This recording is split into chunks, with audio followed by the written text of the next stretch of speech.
Well, Alaskans are no doubt used to intense weather, but this winter has been unprecedented. I mean, just looking at the video on your screen in Juneau, it's hard to even imagine the snowbanks that they've been dealing with.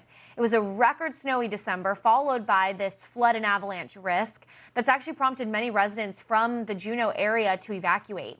It's one thing to see the video, but we have to hear from the story. We have to hear the story straight from an evacuee herself. Joining us now is Victoria Murphy, a Juneau resident who was forced to evacuate her home thanks to the avalanche warnings. Victoria, thanks so much for coming and for sharing your story with us right now. First of all, I just want to ask how you and your family are doing. Have you been able to return to your home yet, or are there still evacuations in place and the return home is looking later in this week?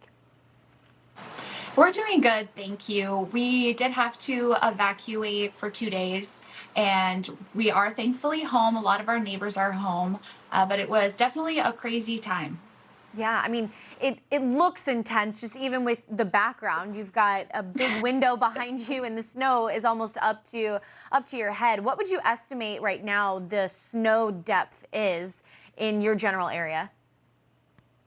Thankfully, a lot of the rain and the warming, I mean, the roads are pretty much clear, thank goodness. But as you can see behind me, this is with it melted. So I would say right now, the snow that's in our yards and stuff like that is probably a couple feet. Yeah, and from what I understand, you're a somewhat new resident to Alaska, coming out of Phoenix, moving over to Juneau.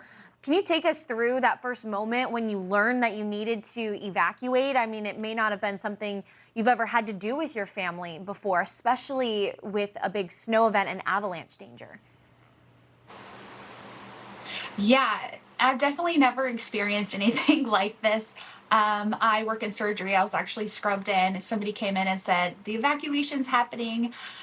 So, of course, I called my husband right away that had my kids, wanted to make sure that they were okay. And then we kind of went with a plan of whether we were or were not going to evacuate. There was some talk of people still staying. But then I quickly rushed home and we packed up a bag and then got an Airbnb, and we were able to get out of the area for a while. That's fantastic that you were able to get your family out of there safely, especially, I mean, you mentioned that you were in surgery. Have you seen a surge of people maybe with back-related injuries trying to shovel the snow from the recent events?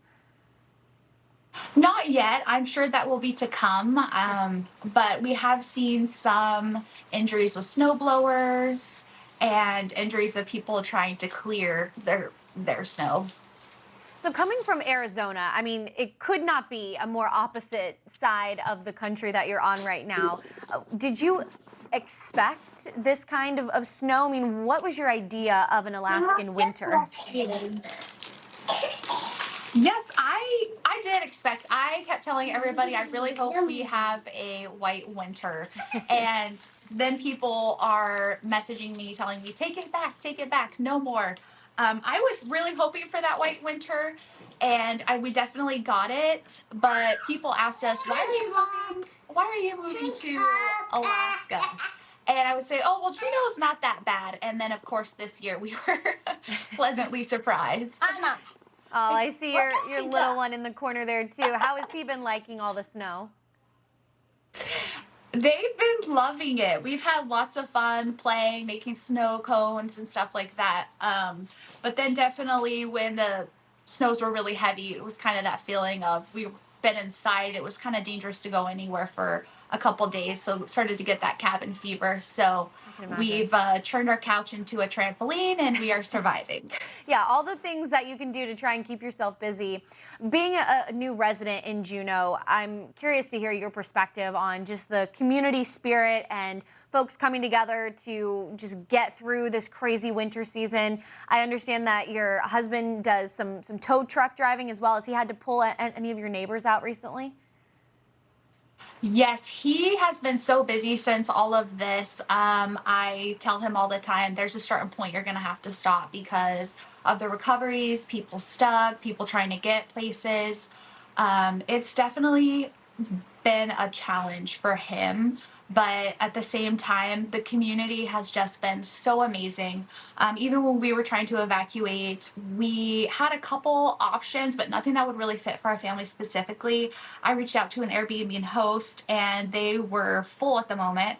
But they connected me to somebody that connected me to somebody that was so kind to let us go into their Airbnb. We only paid the cleaning fee, and it was just so kind of them. People here are really trying to come together and help each other clear out their roofs and get unstuck. It's the reason we are here in a small town in Alaska like this is because the community is amazing, and I've been so thankful for it. I think everybody's hopes are really high, and everybody's really helping each other out.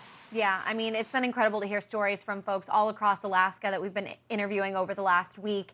You are kind of stuck on an island in a way, disconnected from the majority of the Yeah. lower 48, so that community spirit really builds strong there. Victoria, thanks so much for joining us, and best of luck to you and your family just getting through this rough winter that you've had over in Alaska so far. Thank you so much.